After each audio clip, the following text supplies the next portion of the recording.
Alors, l'exposé suivant sera fait par Pascalide, qui est également un prêtre catholique, hein, c'est pas marqué dessus, mais il est quand même prêtre catholique. Alors, quand même, docteur en médecine, docteur en philosophie, docteur en théologie, enseignant au Collège des Bernardins. Donc, plusieurs arcs à sa flèche. Je me dis, je suis parti de travers, mais je ne sais pas où je vais. Et il a un titre d'un exposé qui est très intéressant, qui est Voir Dieu à l'œil nu. Merci à toi. Donc, objectif, je mets une demi-heure. Hein. Instruit par la leçon de Thierry, là. Hein. Très bien. Ça sera très objectif. Alors oui, un petit mot personnel. Vous m'entendez au fond ? Il me venait deux petits souvenirs par rapport à cette question. Le premier, je ne me rappelle pas le premier livre que j'ai lu. Par contre, je me souviens du premier ouvrage qui m'a marqué à côté de ma chambre, chez moi. C'est une espèce de caverne d'Ali Baba. Il y avait plein d'ouvrages. Et un jour, j'ai déniché un livre que les scientifiques parmi vous connaissent, Georges Gamow. Pas ces petits livres sur Tompkins, mais son livre 1, 2, 3, l'infini. J'avais 10 ans, ça parlait du transfini cantorien, c'était pas forcément très limpide pour un enfant de 10 ans. Donc je l'ai lu jusqu'au moment où j'ai pas compris, je me suis arrêté, et je l'ai repris une autre fois, et je suis allé un peu plus loin, et petit à petit, finalement, je l'ai lu, et ça m'a véritablement...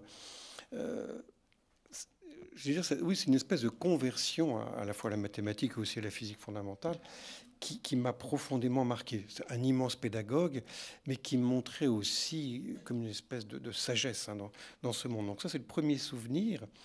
Le deuxième, c'est le premier article que j'ai écrit, j'avais une vingtaine d'années, et je me souviens du titre de l'article. C'était « Science, philosophie et foi, virgule, rayon d'un même soleil ». Bon, ça paraît très prétentieux qu'un garçon de 20 ans écrive ça. En fait, c'est une citation de Pie XII. Pie XII qui a énormément écrit sur les sciences, qui s'y intéressait de près.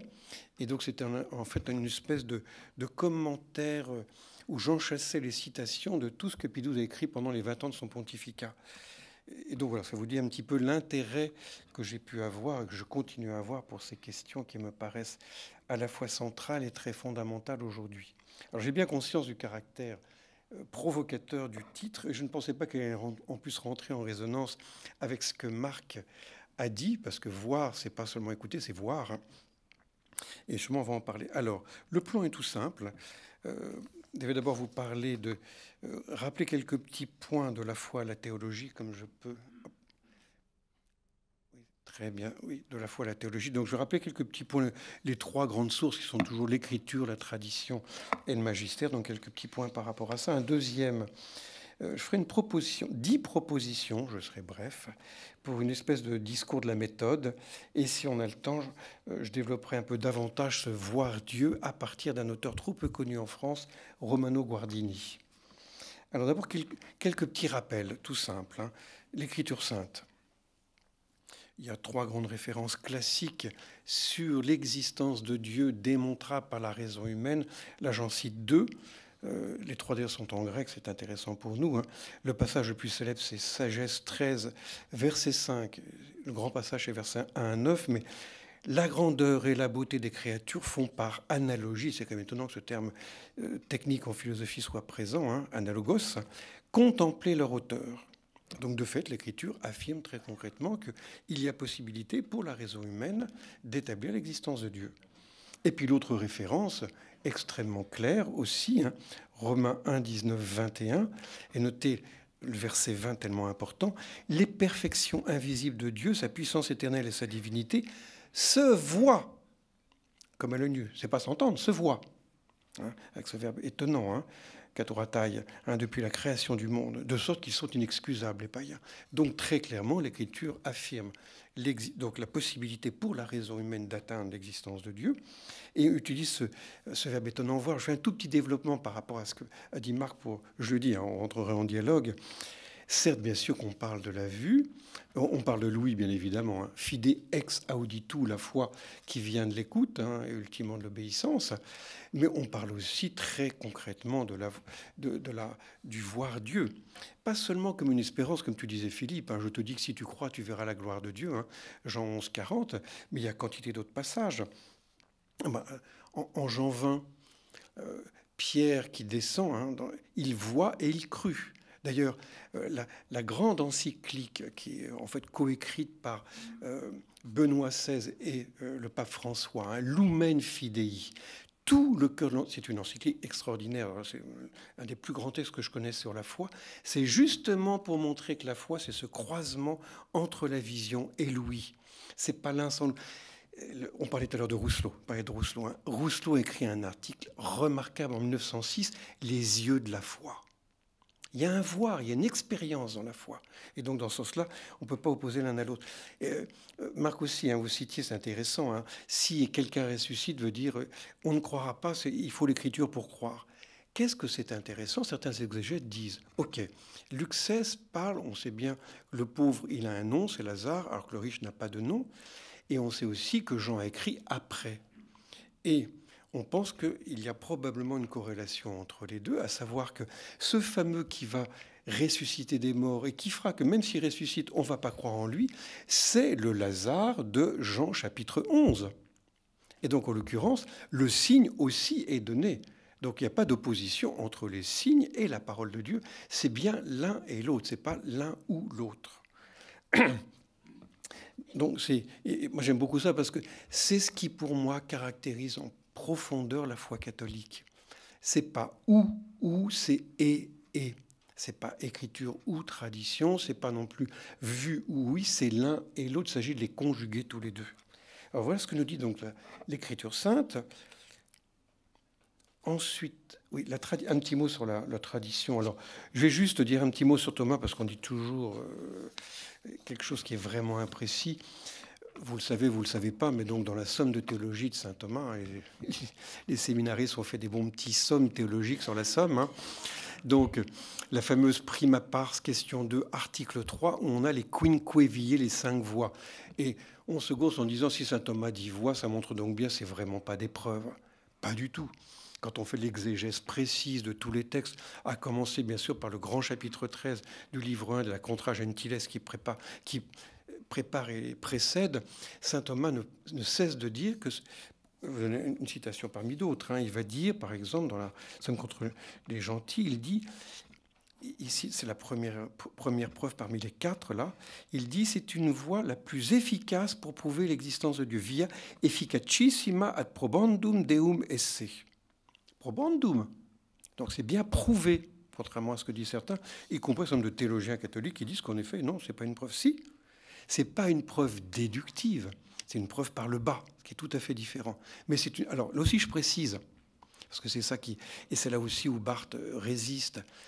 Il ne s'agit pas de dire qui est Dieu, il s'agit de dire que Dieu est. C'est tout à fait différent. On ne dit pas qui est Dieu, on dit que Dieu est. Par contre, là, il y a certitude. Et les affirmations de Thomas sont claires. Alors, pourquoi est-ce qu'il parle de voix? Parce qu'il s'oppose à saint Anselme. Saint Anselme dans Cantorbéry, dans le monologion et le proslogion, il fait une espèce de preuve évidente au point que finalement, il n'y a pas de preuve. On voit Dieu. Il va dire non, on ne voit pas Dieu. Il y a tout un chemin. Et notamment, il va reprendre tout ce que dit Aristote. Et en effet, Aristote, dans le livre des physiques, il met 6 livres avant d'arriver au 7e ou 8e, où là, il va prouver l'existence du premier moteur qui est Dieu. Et dans la métaphysique, c'est 11 livres pour arriver au 12e. Donc, il y a tout un chemin, c'est pour ça qu'on peut parler de voix. Donc, le mot voix n'est pas un terme qu'on doit opposer à démonstration, mais simplement caractérise le fait que c'est une longue démarche discursive. Et 3e point... Oui, c'est bon. Par rapport, oui, attendez. C'est un petit quelque chose sur le magistère, pardon. Alors, sur le magistère, là aussi, soyons bien clairs. Hein, et tu le rappelais ce matin, toi, Philippe, hein, quand tu parlais du Concile Vatican, donc c'était Vatican I, quand tu en parlais. Hein, je vous ai mis, c'est pas par érudition, mais je vous ai mis les mots en latin parce que c'est tellement évident. Hein, la même Sainte Église, notre Mère, tient et enseigne que Dieu, principe et fin de toute chose, peut être reconnu avec certitude. Certo cognosci posse. Très clair. Donc ce n'est pas avec probabilité, c'est avec certitude. Ça sera repris. Alors ce qui est intéressant par rapport à la question des signes, c'est que lorsqu'on fait une exégèse précise du Concile Vatican I, il parle aussi d'une espèce de preuve par manifestation. Il dit que les créatures elles-mêmes sont comme des signes qui renvoient à plus qu'elles, à la profondeur dont tu parlais tout à l'heure. Alors, il y a deux niveaux de profondeur. Il y a une profondeur immanente et il y a une profondeur transcendante. Et donc, de fait, il y a comme une démarche, là aussi, on pourrait dire ontophanique, c'est-à-dire qui manifeste l'être, manifeste la profondeur. C'est présent dans le Concile Vatican I, qui est bien plus riche qu'on ne veut le dire. Ce n'est pas qu'une démarcation de ce que dit Thomas, pas du tout. Ça réconcilie beaucoup de traditions, y compris la tradition bonaventurienne dont on a parlé avec bonheur ce matin. Le catéchisme de l'Église catholique, qu'il reprend, mais qui parle de preuve argumenta de l'existence de Dieu. Et aussi l'encyclique Fides et Ratio. Bon, bref, tout cela donc nous montre bien que très clairement, dans toute la tradition catholique, donc la raison n'est pas humiliée. Le péché originel n'a pas détruit la raison, il l'a affaiblie. Mais la raison humaine est toujours capable de Dieu, mais capable de l'existence de Dieu. Et bien sûr que l'essence de Dieu est impénétrable. De ce point de vue-là, je suis totalement d'accord avec Marc. Dieu lui-même ne se manifeste et ne se dit dans son être qu'en son Fils. Et c'est bien sûr cette parole elle-même qui nous dit qui il est. Là-dessus, Balthazar est un témoin en dialogue permanent. Nos deux Suisses étaient en dialogue, on sait. Ils passaient des week-ends à écouter Mozart ensemble. Alors, deuxième point, un petit discours de la méthode. Alors, quelques petites propositions. D'abord, réenchanter l'étonnement. Pourquoi ? Ça, je crois que c'est important. Et là-dessus, merci pour le livre d'Olivier, parce que je pense qu'en effet, il nous redonne de pouvoir nous étonner et nous émerveiller. Et ça, c'est important. Et c'est vrai que, quand même, l'hypothèse du pluriverroqueux, on peut imaginer en effet qu'il y a plusieurs univers. Il n'empêche que, bon, d'abord, c'est non réfutable.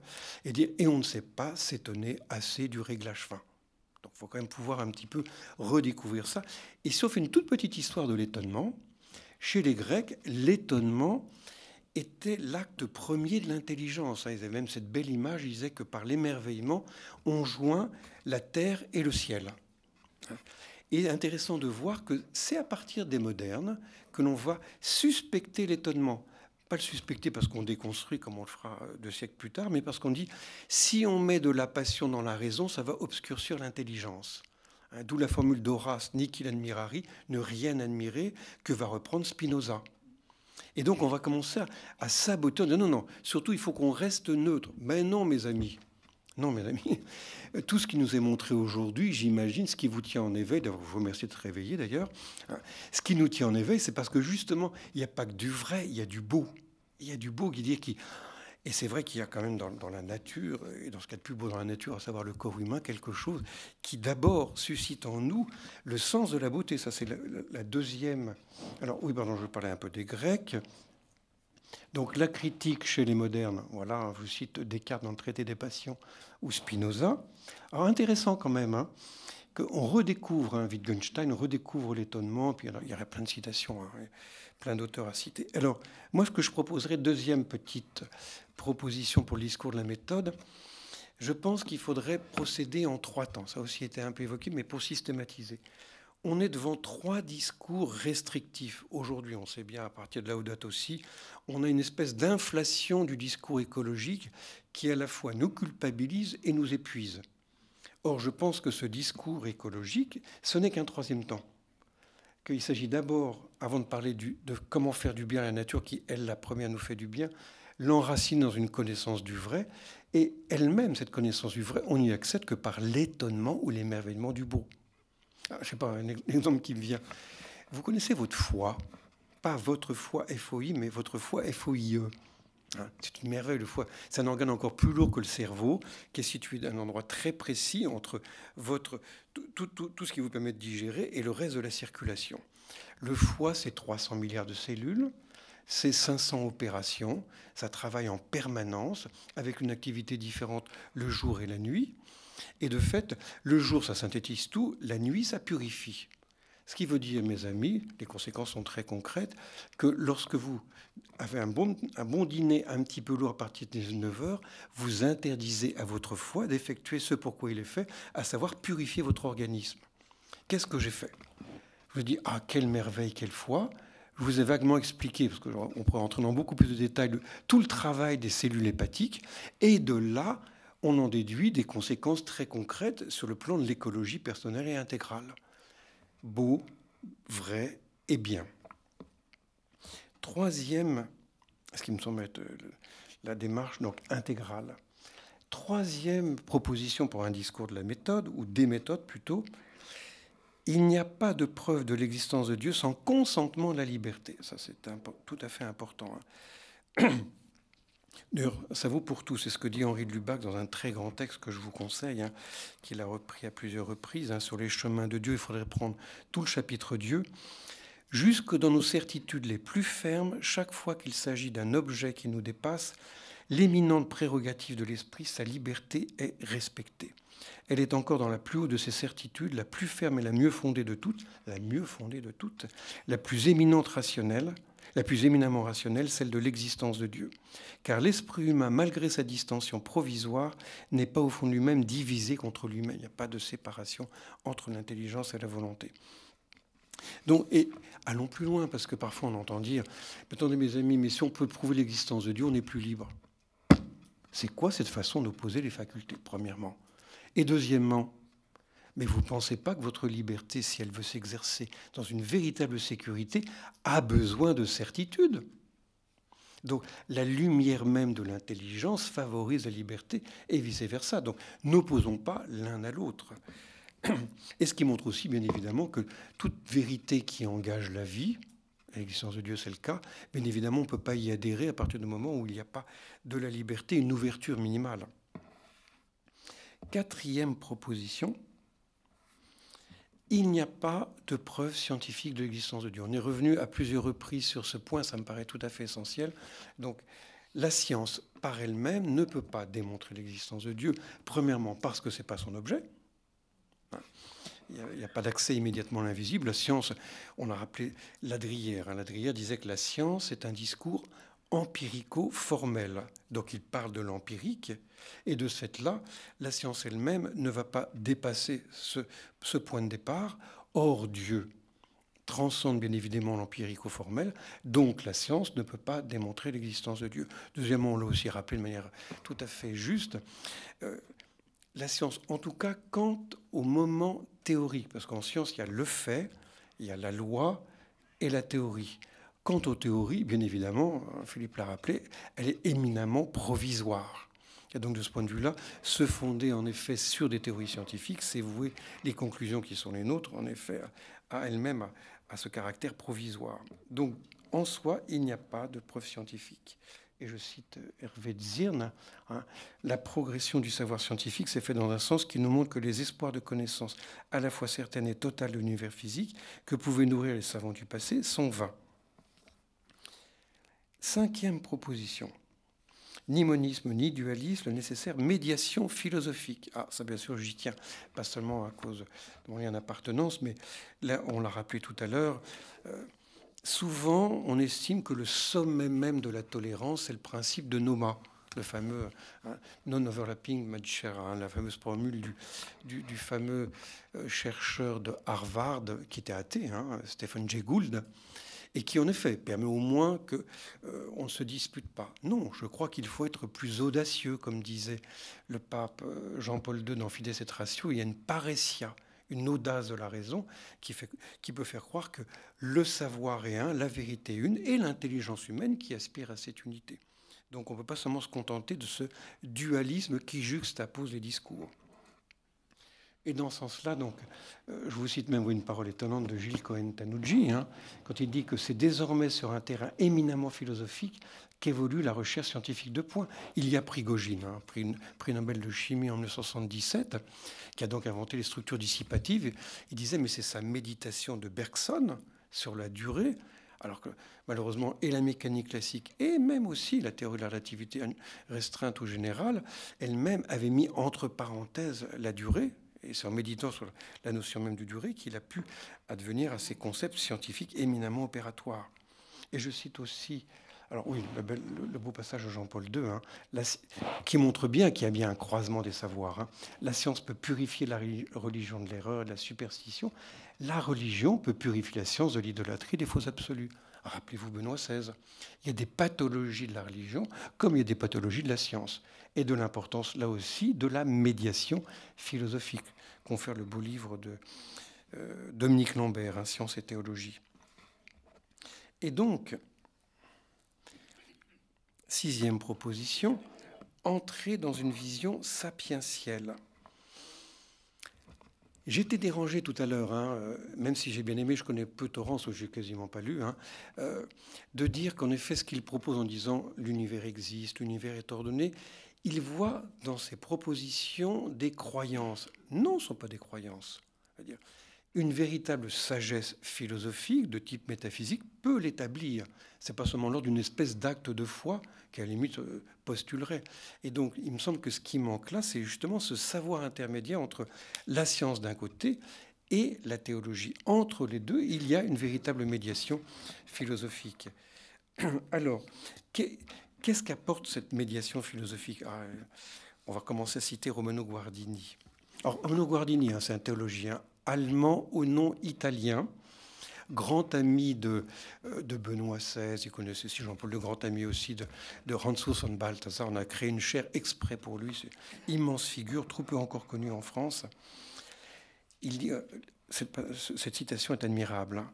Faut que je fasse un petit sourire? Ça bon?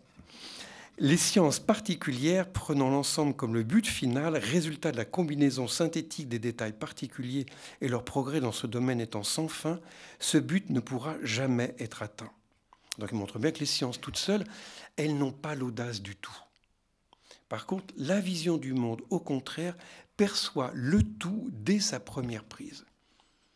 Aujourd'hui, on a plus de 8000 sciences particulières, une espèce de fragmentation du savoir. On vit une espèce d'infobésité, et c'est normal. La science progresse, comme le savoir en général progresse par divergence. Je pense qu'on n'a jamais plus divergé qu'aujourd'hui. Moi, ce que j'attends aujourd'hui, c'est qu'on commence à converger. Ça, Teilhard de Chardin en parlait admirablement. Hein. La noosphère se constituera par convergence. Et cette parole extraordinaire. Hein. Donc, pas seulement la vision du monde, au contraire, perçoit le tout dès sa première prise. Elle progresse cependant aussi, non pas vers le tout comme tel, mais vers le centre. Et ce qui est derrière, il y a encore une autre vérité, qui est pleine d'espérance. Hein. Je rajouterai un deuxième principe, c'est que le tout se donne dans la partie. Aujourd'hui, on peut être écrasé, veut dire, par ce qui est à savoir. Hein. Il paraît chaque année 250 000 théorèmes en mathématiques ou des démonstrations nouvelles de théorèmes déjà connus. Qui connaît? Hein. En neurosciences, il paraît chaque année 36 000 articles. Il faut en lire 100 par jour. Donc on peut être écrasé. Le fait de savoir que le tout se donne dans la partie, hein, comme dans l'Eucharistie, hein, le tout est présent dans chaque parcelle, comme dans l'écriture, c'est-à-dire quand vous analysez à fond un passage, vous vous rendez compte que la totalité est présente. C'est exactement comme dans un mariage. On peut regretter de ne pas avoir épousé toutes les personnes, parce que forcément, les personnes qu'on épouse n'ont pas toutes les qualités, et pourtant, quand on vit jusqu'au bout la vérité du mariage, on sait qu'on va tout vivre à travers le singulier qui est là. C'est ça ce que donne la vision sapientielle. C'est qu'on découvre qu'en effet, le tout est présent dans la partie. La science ne donne que la partie. La sagesse nous donne la totalité. 7e proposition. Ah, ça c'est important. Distinguer le divin et Dieu. Si j'étais un tout petit peu, pas polémique, mais je dirais la chose suivante. Je dirais que l'enjeu aujourd'hui, ce n'est pas tant l'athéisme. C'est le problème aujourd'hui. Il y a 50 ans, c'était le problème, l'athéisme. Aujourd'hui, l'enjeu, c'est entre monothéisme et panthéisme. La tentation aujourd'hui moniste, c'est-à-dire mono, ça veut dire un seul, un moine, c'est celui qui est seul. La tentation moniste en Occident est devenue extrêmement importante. Ce sont des millions de catholiques en France qui sont séduits par le bouddhisme, avec tout ce que ça suppose. Or, eux, ils ne sont pas du tout dérangés. Ça les dérange absolument pas, hein, dans ce type de croyance, de dire que le fond de mon être est divin. Donc la question, c'est de bien distinguer entre ce qui est divin et ce qui est immanent en moi et le Dieu transcendant. Je me souviens de quelqu'un qui dit « Je suis retourné du bouddhisme auquel je suis allé et je suis retourné vers ma foi catholique. J'ai mis 1 an pour prendre conscience que j'étais une créature et non pas un créateur. » Et pour ça, j'ai cité la parole de saint Augustin. Hein, « Tu étais plus intime à moi-même que mon intimité, plus élevé que les cimes de moi-même. » Ce qui est commun entre les philosophies monistes et la foi chrétienne, c'est bien cette intimité. Ce qui est différent, c'est que Dieu est aussi transcendant parce qu'il est le créateur de mon être. 8e proposition. Multiplier les preuves de l'existence de Dieu. Je dis bien les preuves, c'est des véritables preuves. Alors, il y a les preuves immédiates. Moi, je pense que saint Anselme a vraiment vu quelque chose. C'est pas possible que toute l'histoire de la pensée soit divisée en deux. Hein. Depuis l'origine, entre Anselme et Gognillon, jusqu'après ça, la querelle entre Hegel et Kant, etc. C'est pas possible qu'il n'ait pas vu quelque chose. Donc, il y a quelque chose de vrai dans la preuve immédiate de Dieu de saint Anselme. Ça, c'est le premier type d'argument. Puis ensuite, il y a les arguments discursifs, ceux qui sont fondés sur le cosmos, dont on parle particulièrement pendant cette journée, mais il y a aussi les preuves fondées, tout simplement, celles que tu rappelais, Philippe, quand j'ai Philippe, c'est Philippe Gagnon, sur l'évidence intérieure, hein, qu'on trouve chez Newman, et dont on ne parle pas assez. À 15 ans, quand Newman fait l'expérience de Dieu, c'est mon créateur et moi-même, et en lui-même, et c'est une évidence qui, pour lui, est le fondement de tout. Il s'agirait de conjuguer ces différents types de preuves. Et je dis bien que ce sont des preuves. 9e proposition, donc pluralisé, c'est ce que dit le catéchisme, hein. Ce n'est pas une preuve, c'est une convergence de preuves. Alors, je vous cite le passage chez Newman, en fait, c'est une pièce de théâtre. 9e, accorder à nouveau une place, ah oui, ça c'est important, aux arguments tirés de l'origine. On n'ose pas en parler. Alors, j'ai conscience que, comme disait joueur d'échecs, je suis en Zeitnot, en crise de temps. Alors, pour moi, ça va être un peu une illustration de ce que la science ne suffit pas. Alors, j'ai mis en forme syllogistique l'argument tiré des réglages fins, hein, tiré des conditions. Hein, et pour montrer, donc, on peut tirer une preuve de l'existence de Dieu à partir, pas seulement de la fin, comme on le fait souvent aujourd'hui, mais à partir de l'origine. C'est ce que faisait aussi Tresmontant. Et du coup, si je le mets en syllogisme, ça va permettre de voir qu'il y a des prémices qui sont scientifiques et d'autres qui sont philosophiques. Alors, je systématise. L'univers est construit à partir de quelques grandes constantes universelles très ajustées. Bien évidemment, prémisse scientifique, mais avec l'étonnement, très important. Or, ces quelques constantes et elles seules permettent l'apparition de la vie, voire de la vie intelligente. Là encore, prémisse scientifique, hein, avec tout l'étonnement que ça suppose. Je continue. Donc, je cite le grand livre de Desmarais et Lambert. Hein. Je continue le raisonnement. Or, l'apparition de la vie et de l'homme est un bien, ça c'est une prémisse philosophique. Or, toute réalité, tout processus ordonné à un bien sont finalisés, là encore c'est philosophique, donc l'univers en sa globalité est finalisé, autrement dit présente une finalité externe. Conclusion. Hein. Or, ce qui est privé de connaissance ne peut tendre vers une fin que dirigé par un être connaissant et intelligent. Merci. Prémisse philosophique, c'est donc que l'univers est orienté vers sa finalité par un être intelligent que l'on appelle Dieu. Ça, vous voyez, sur un exemple concret, vous avez bien la preuve qu'il faut tisser le philosophique et le scientifique. Et ça montre aussi que l'argumentation hein, par syllogisme, ça fonctionne, c'est ce que Thomas fait. Dernier point, et c'est important de nous le rappeler, hein, si le premier mot est à la lumière, le dernier mot est au mystère, hein, bien évidemment. Et je vous cite encore ce grand passage d'Henri de Lubac. Hein. Les preuves de l'existence de Dieu sont incessamment soumises à des critiques qui sortent des exigences de la croyance en Dieu. Ça, c'est la grande critique de Karl Barth. Hein. Elles ne veulent pas de preuves qui ne mèneraient pas au Dieu véritable. Elles ne veulent pas d'une cause ou d'une fin ou d'un législateur dont la transcendance ne serait point assurée. Superbe réponse de Lubac.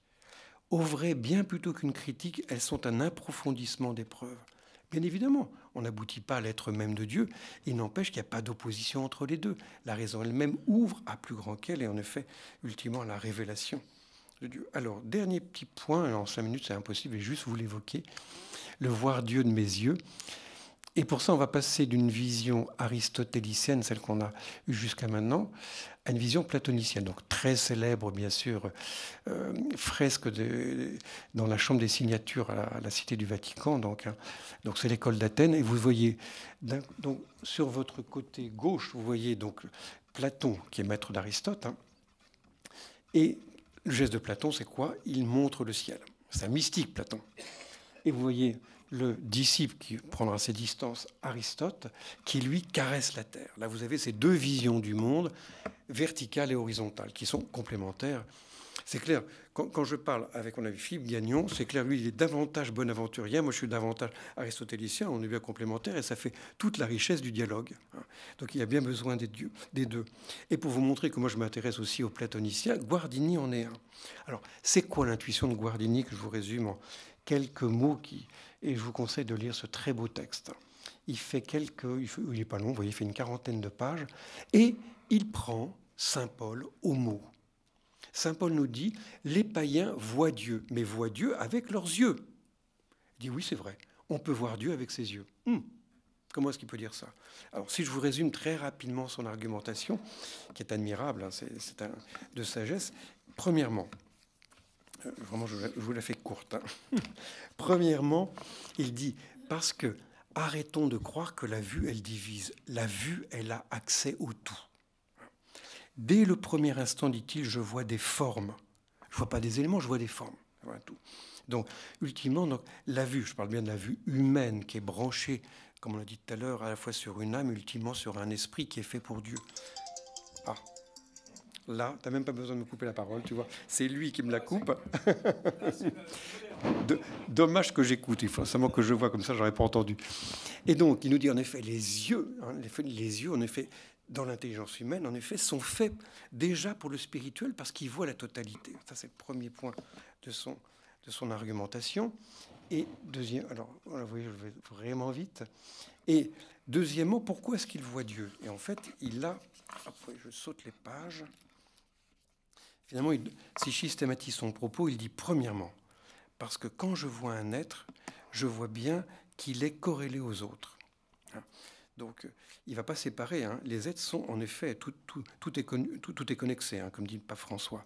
Deuxièmement, un être, il y a toujours en lui un surplus de valeur par lequel chaque chose dit plus qu'elle n'est. Et troisièmement, l'être lui-même ne peut pas se donner à lui-même son être. Donc il renvoie vers une origine qui est justement un fond plus grand que lui. Et de fait, l'être lui-même, on peut éventuellement le changer, il ne peut ni apparaître, ni disparaître. Et donc, dit-il, la vue elle-même, quand elle est rendue à sa pureté, elle-même permet d'aller jusqu'à, non pas bien sûr l'essence de Dieu, mais jusqu'à le fait que ce qu'elle voit est causé par plus grand qu'elle. Et pour vous laisser... Voilà, donc il reprend pour le dire aussi, bien sûr, la béatitude, la 6e béatitude, bienheureux ceux qui ont le cœur pur, car ils verront Dieu. Il dit que malheureusement, un certain scientisme a comme créé une espèce de scotome, d'aveuglement, d'angle mort, qui fait qu'on ne permet plus à la vue de pouvoir voir ce Dieu qui se donne à l'évidence, au sens étymologique, dans la création. Et juste un petit mot pour conclure, on va conclure avec une dernière belle citation de Romano Guardini, c'est une parabole qu'il écrit dans un ouvrage tardif. Je voudrais aider les autres à voir avec des yeux nouveaux, non pas démontrer, mais plutôt aider à voir de manière nouvelle. Essayez d'imaginer que dans une chambre obscure se trouve une œuvre. C'est seulement avec des analyses chimiques qu'il serait possible de montrer le raffinement des couleurs, ou encore seulement avec des documents historiques qu'il se pourrait montrer que cette œuvre serait l'œuvre d'un maître extraordinaire de la couleur. Il est cependant aussi possible d'ouvrir une fenêtre dans le mur d'en face, et voilà que la lumière entre et que les couleurs brillent, alors plus aucune démonstration n'est encore nécessaire, cela se voit. Merci de votre attention.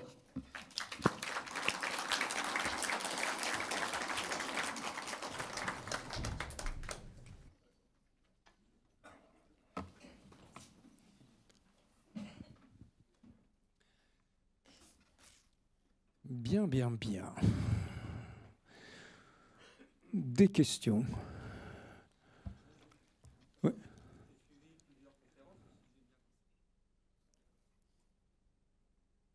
J'ai suivi plusieurs conférences. Si j'ai bien compris, certains d'entre vous ont vu Dieu.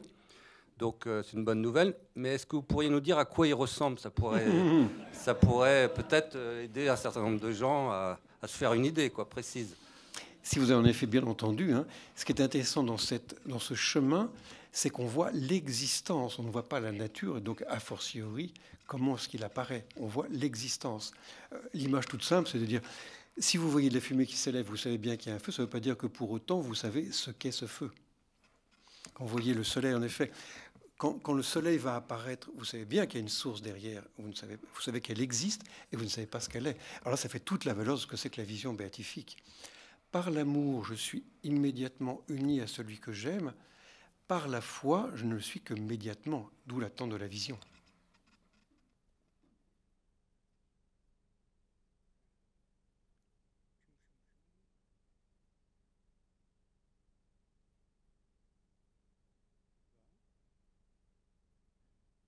Il n'y a pas énorme. Ça doit être une démonstration. Ah non, ça veut dire que tout le monde est d'accord, ça me réjouit, ça me réjouit. Ou bien que tout le monde est complètement éreinté. Aussi, oui, c'est possible aussi, ça, c'est possible aussi. Oui. Jean, dans votre j'aurais voulu simplement troisième proposition, vous avez dit, non, quatrième, il n'existe pas de preuve scientifique de l'existence de Dieu. Alors, je voudrais savoir comment réagit Monsieur Olivier Bonaciès. Très bien, très bien, très bien. Eh ben, je crois que le père Pascali n'était pas là ce matin, mais en fait, pratiquement toutes les citations qu'il a données, c'était celles que j'ai données aussi. Donc en fait, on est en phase sur l'essentiel. Et effectivement, sur ce point-là, je ne suis pas d'accord. C'est le seul point sur lequel je ne suis pas d'accord, parce que tout dépend de la définition du mot science. Mais en réalité, comme le disait le père Thierry Magnin, la grande découverte moderne, c'est que la complexité est immense et donc la science aborde des champs très nombreux. Parmi ces champs très nombreux, il y en a 3 où le mot Dieu apparaît naturellement chez les scientifiques, au moins comme une hypothèse. C'est-à-dire que ce qui concerne le début de l'univers, ce qui concerne le réglage fin en physique et ce qui concerne le passage de l'inerte au vivant et la complexité globale du monde biologique. Et donc, quand les scientifiques se mettent à parler de ça, ils expliquent que le monde est inexplicable sans un autre niveau de réalité dont on ne parle effectivement, on ne parle que de son existence, on ne parle pas de ce qu'il est en lui-même.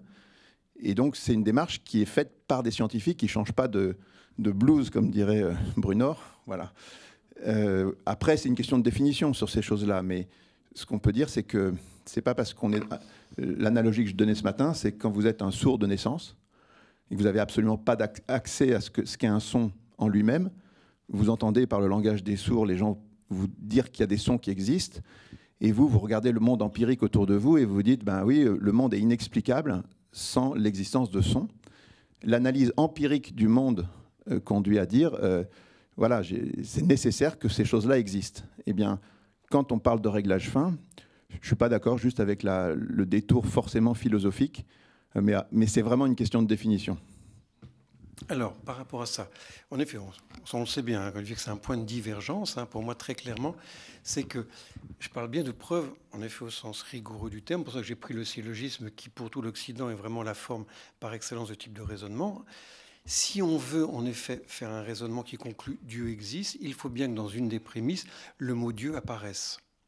Il faut donc, d'une manière ou d'une autre, je dise un petit peu qui il est. Or, bien évidemment, là-dessus, la science n'a rien à dire. Donc, les premières prémices sont totalement scientifiques, on est bien d'accord, mais la prémisse qui permet de dire en effet qui est Dieu, qui va intervenir pour que dans la conclusion je puisse le dire, elle n'appartient pas à la science. Et donc, de ce point de vue-là, pour moi, le raisonnement est un mixte où il y a du scientifique et il y a du philosophique. C'est tout. Donc, dans ce sens-là, c'est pour ça que j'ai fait exprès de donner un exemple concret où j'ai mis en forme le raisonnement. Pour justement montrer que si je reste seulement un discours général, bien sûr, on peut avoir l'impression que ça conclut, mais là, quand je le mets en forme, je suis obligé de faire intervenir telle ou telle prémisse qui oblige à dire, par exemple, quand on parle du réglage fin, si on dit en effet qu'il y a une finalité, ce n'est pas un concept scientifique que la finalité. Alors, on ne parle pas de finalité. Prenons le réglage fin. Qu'est-ce qui se passe? Les scientifiques, il y a 50 ans, personne ne savait ça. Maintenant, ils découvrent qu'il y a un réglage fin, on en découvre chaque année. Donc, il y a un réglage fin en physique et en biologie. Spontanément, parce que le principe de causalité fait partie intégrante de la science et que les scientifiques se demandent toujours quand il y a un effet, quelle est la cause, ils se disent, ben voilà, il y a un réglage, il faut bien l'expliquer. Et donc, ils en viennent à l'idée, OK, si on cherche une explication naturelle, il n'y en a qu'une seule, ça vient par hasard, donc il y a des multivers. Mais quand on creuse le fil des multivers, on arrive à l'idée que ça devient un peu délirant assez rapidement, et les gens se mettent à douter. Et donc, quand ils sont dans cette démarche qui est un débat qui se passe entre scientifiques sur des sujets scientifiques, à la fin, ils arrivent à dire cette explication, elle ne fonctionne pas. Et donc, il en faut une autre. Et c'est comme ça qu'apparaît le mot Dieu chez les scientifiques. Alors, j'attends, Olivier, que dans une prochaine version du livre, on mette en forme rigoureusement le raisonnement, ce que je ne vois pas. Donc j'attends à ce qu'on mette en forme très rigoureusement le raisonnement, que l'on ait chaque prémisse et qu'on puisse, comme ce que Thomas a fait avec une limpidité, c'est-à-dire une espèce de, oui, vraiment d'audace de l'intelligence tout à fait unique, ce qui fait qu'on peut le critiquer très facilement, Thomas, parce que chaque prémisse est absolument engrainée dans l'autre et on arrive en effet à cause première, finalité première, etc. Parce que dans ce que vous dites, moi j'entends plein de prémices implicites. Donc là-dessus, on ne va pas discuter, ça n'intéresse pas forcément tout le monde. Donc moi j'attends, oui, mais un raisonnement rigoureux est un raisonnement qui explicite chacune des prémisses. Et j'aimerais qu'il y ait la prémisse qui inclut Dieu dans le raisonnement, et cette prémisse-là, elle ne peut pas être scientifique, parce que Dieu n'est pas un objet de la science ou de la science de la religion. On peut peut-être prendre un vocabulaire complémentaire, Qui parle ici, et dire que l'univers et le reste a été créé par un machin. Ce machin, quelle que soit la langue parlée tout autour de la planète, dans la pauvreté de nos vocabulaires, on n'a pas besoin de définir qui est Dieu. Ce machin, le mot le plus proche, c'est... Alors, je vous réponds. Ce qui est intéressant dans votre formule, vous voyez, parce que moi, ça ne me dérange pas, machin, parce que même Thomas lui-même, il dit bien cause première, virgule, ce que tout le monde appelle Dieu. Donc, ça monte bien. Donc, ça, c'est pas gênant. Par contre, dans votre prémisse, là, ce qui n'est pas scientifique, c'est qui a été créé. La création n'est pas un concept scientifique du tout. La création au sens rigoureux, c'est faire quelque chose à partir de rien. Ça, la science qui transforme mais qui jamais ne crée, et jamais n'annihile non plus d'ailleurs, ne connaît pas ce changement particulier qu'est la création au sens rigoureux du terme. Je crois qu'en fait, on est bloqué par le mot de Dieu. Parce que Dieu, en fait, n'existe pas. Dieu n'existe pas parce que Dieu, on peut l'appeler Allah, God, machin, tout ce que l'on veut. Si je veux essayer de savoir, peut-être, non seulement qui est Dieu, mais s'il est, je préfère me référer à lui-même. Lorsque je dis « je m'appelle Pascal Hide » et que c'est Pascal Hide qui le dit... Ah, c'est vous. Voilà, je veux bien croire que c'est Pascal Hide. Mais si quelqu'un d'autre me désigne quelqu'un qui est Pascal Hide avec un autre nom, je ne suis pas forcé de le croire. Par contre, Dieu lui-même se nomme en disant à Moïse dans le buisson ardent « Je suis celui qui est ». Ce disant, il dit « Je suis tout l'existant ». Et tout l'existant dépasse la science actuelle et l'existant englobe d'autres façons de penser et de croire. Et lorsqu'il dit « je suis », c'est-à-dire que je suis une personne et donc une personne qui peut rentrer en relation. Et celui qui est dans un éternel présent. Voilà un peu ce que je... Alors, je serais plus nuancé que vous, j'entends bien sûr. Alors là, si on dit ça, on est simplement borné à la révélation, en l'occurrence mosaïque. Mais intéressant, quand on reprend la parole de saint Paul, si saint Paul en effet condamne de façon aussi forte, tous les païens sont sous la colère de Dieu. La colère de Dieu, entre parenthèses, ce n'est pas un concept de l'Ancien Testament. C'est plus présent dans le Nouveau Testament. Ils sont tous sous la colère de Dieu, comme les Juifs d'ailleurs. Et ce qu'il dit, il ne parle pas en effet de cette auto-révélation qui suppose en effet la foi. Mais il dit les perfections invisibles de Dieu, sa puissance éternelle.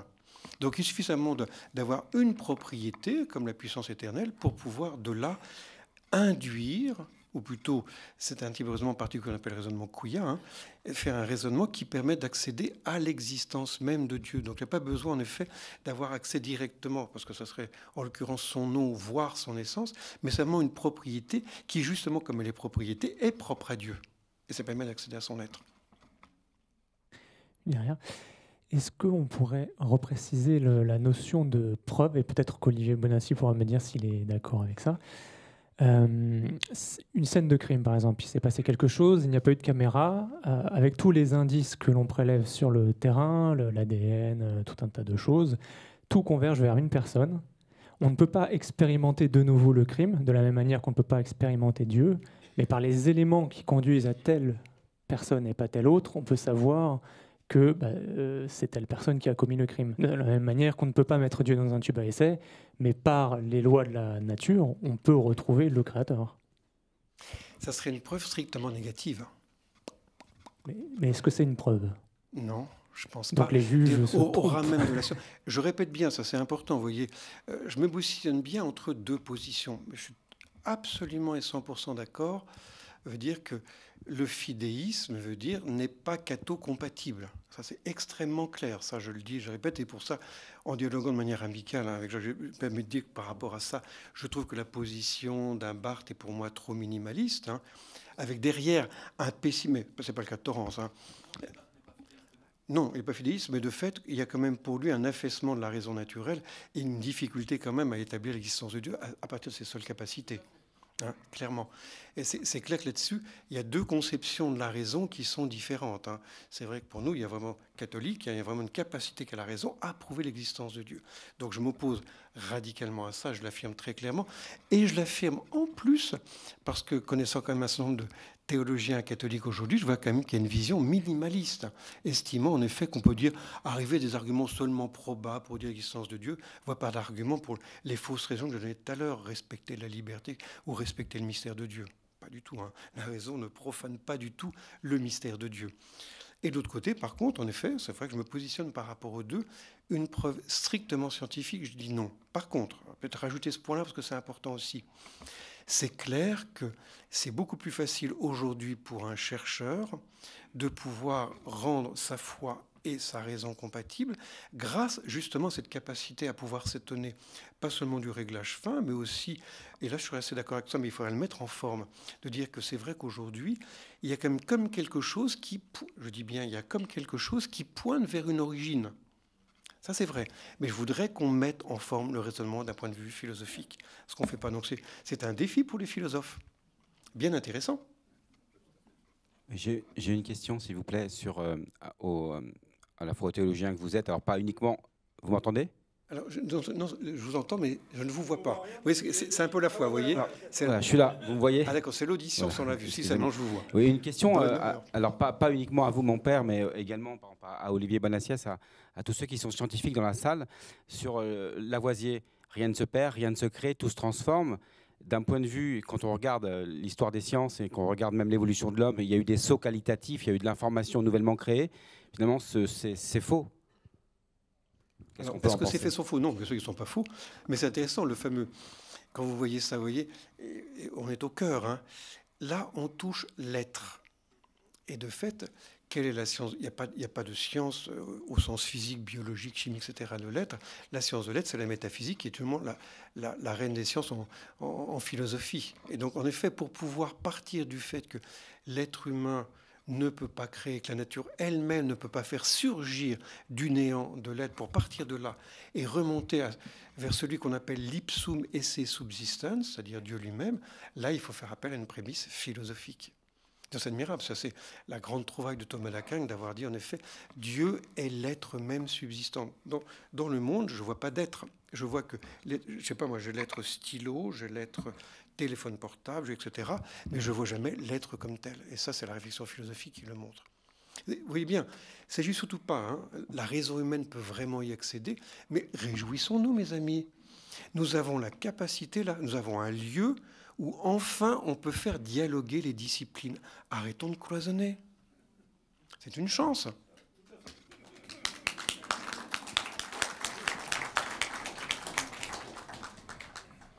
Alors, je voudrais... il y a une question, la première question qui vous avait été posée par Père Pascal Hide, c'est ce monsieur qui a demandé à qui ressemble Dieu. Dites-nous. Et je lui aurais répondu à votre place, il vous ressemble. Ah, c'est vrai. C'est vrai qu'on a une image Ensuite, de Dieu. Ensuite, je voudrais dire aussi que depuis aujourd'hui, nous avons l'impression que tout le monde cherche Dieu et on essaye à s'élever vers Dieu à travers la science, à travers tout ça. Mais le Christ nous dit, nul n'est monté au ciel que celui qui en est descendu. Donc, nous ne pouvons pas monter au ciel, si ce n'est que Dieu, ce n'est pas nous qui allons vers Dieu, mais c'est Dieu qui s'est incarné pour venir à nous. Et ensuite, la grande théologie fondamentale parle, notamment avec saint Thomas d'Aquin, part du qui est, il y a un monsieur qui l'a dit là. Or, Jésus ne se présente pas comme le qui est, mais comme l'ego sum, en référence à son propre corps. Voilà. oui, mais vous voyez, pour moi, c'est et bien évidemment que c'est Jésus lui-même qui nous révèle qui est Dieu. On va devoir arrêter les questions. Mais bon, vas-y, réponds. Oui, juste un mot. Hein. Mais de fait, je pense qu'on a tout à gagner, veut dire à valoriser la raison d'un côté, hein, et de l'autre côté, en effet, plus la raison elle-même, elle est en bonne santé et assainie, plus elle-même, elle peut recevoir l'intégralité de la révélation. Parce que, là encore, c'est une vraie question. Si on ne valorise que la démarche descendante, et s'il arrive sur une nature qui elle-même n'est pas capax Dei, n'est pas capable de Dieu, en quoi est-ce qu'elle peut elle-même, de fait, être capable de le voir?